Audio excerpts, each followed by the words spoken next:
The Minnesota legislature passed $31 million worth of solar incentive programs last week. Many would call that a win for the state's renewable and solar industry.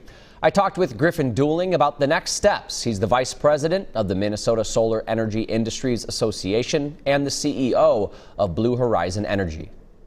Griffin, thank you so much for joining us. I'll jump into our first question here. Why is the passage of this bill so unique? Well, Jeff, we're really excited about this bill. This is one of the biggest solar bills that's been passed in the state of Minnesota since 2013, when the state created the Community Solar Garden program. And the really nice thing about this bill is, especially in today's environment, it's a great marriage of public interest with bipartisan policymaking. So this was a bipartisan bill here at the state capitol, and as one of the only divided state houses in the country, this was really a win, I think, for both parties and for the citizens here to put this bill on the table and ultimately send it up to Governor Walz for signature. I think it shows that the voters in this state are ready to go green, at least when it comes to our solar energy. So $31 million, how is that going to be spread out? So there's really 4 buckets in the bill. So there's $16 million that'll form a grant program for solar on schools.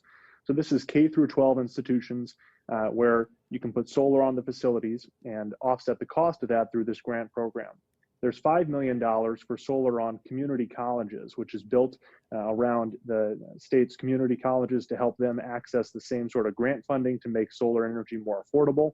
Then there's a $10 million extension to the solar rewards program, which here in the state has been a really successful program for almost the last decade, helping small businesses and homeowners access solar energy.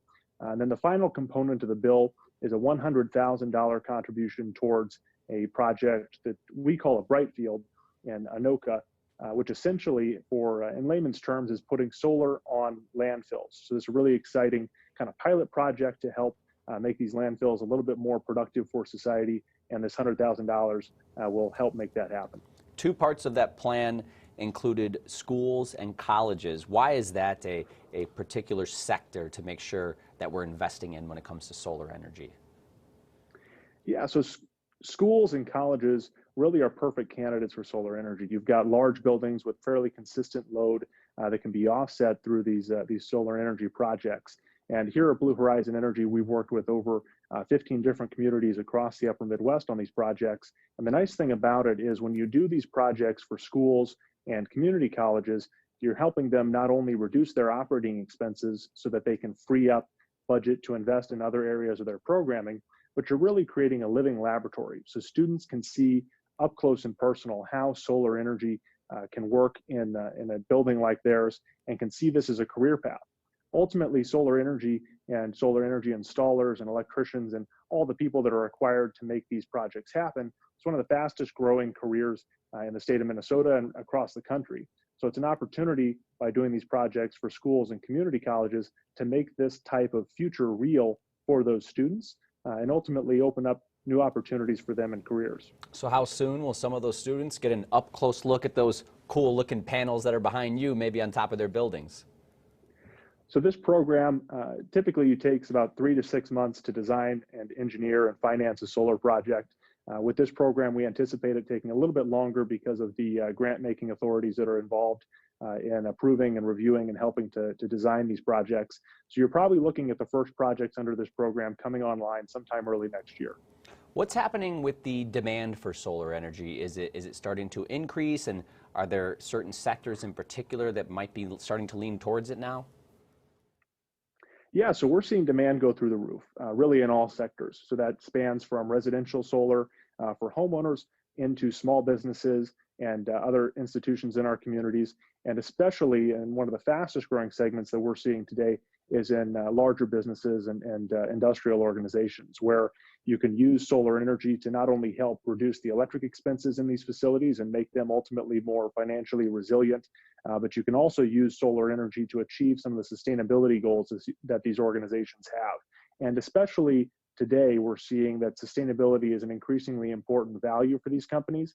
They're getting pressure from their consumers, from their employees, and their managers are really paying attention to how they look at energy sustainability, and solar is certainly one of the things at the top of that list. And I think for homeowners too, maybe 10 years ago you occasionally see a panel on someone's house, but you're just starting, the frequency feels like it's increasing. That sustainability, that desire to make sure we're doing our part for the environment, that plays a role into the average homeowner wanting to get a couple panels, I imagine. Absolutely. That's really, sustainability is a motivator across the entire ecosystem of solar energy. It's very important for homeowners and everybody that pursues these projects. And the nice thing is that we're at a place today where the costs of solar have continued to come down as the industry has grown and as we've got more efficient to these projects. And together with that, the efficiencies have improved. So now you can achieve that sustainability goal in a way that's not only environmentally responsible, but also financially responsible as well. Whether you're a homeowner, a small business, maybe you're a local municipality that just wants to go green with some of your properties, what are the steps people take to dip their toe into this? So the first step generally is to start working with a solar energy developer. So you can reach out to a company like Blue Horizon Energy or any of the other very qualified developers across the state, and we can help work with you to shepherd you through the process.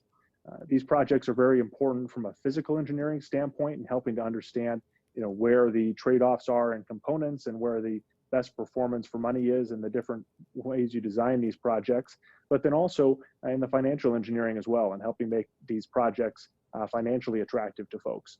Now for schools and community colleges, these new grant programs funded in part of this new bill that we're talking about will be part of that financial conversation.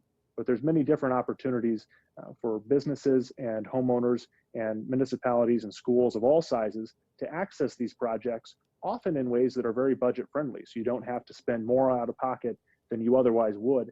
And you can make it very, very attractive to make sustainability part of your energy operation. Well, Griffin, thank you for helping us understand how our tax dollars are going to work for providing some energy across Minnesota in a very efficient and green way. We appreciate it, and we'll be in touch. Absolutely. Thanks, Jeff. You'll find more on the bills passed during the special session on WCCO.com.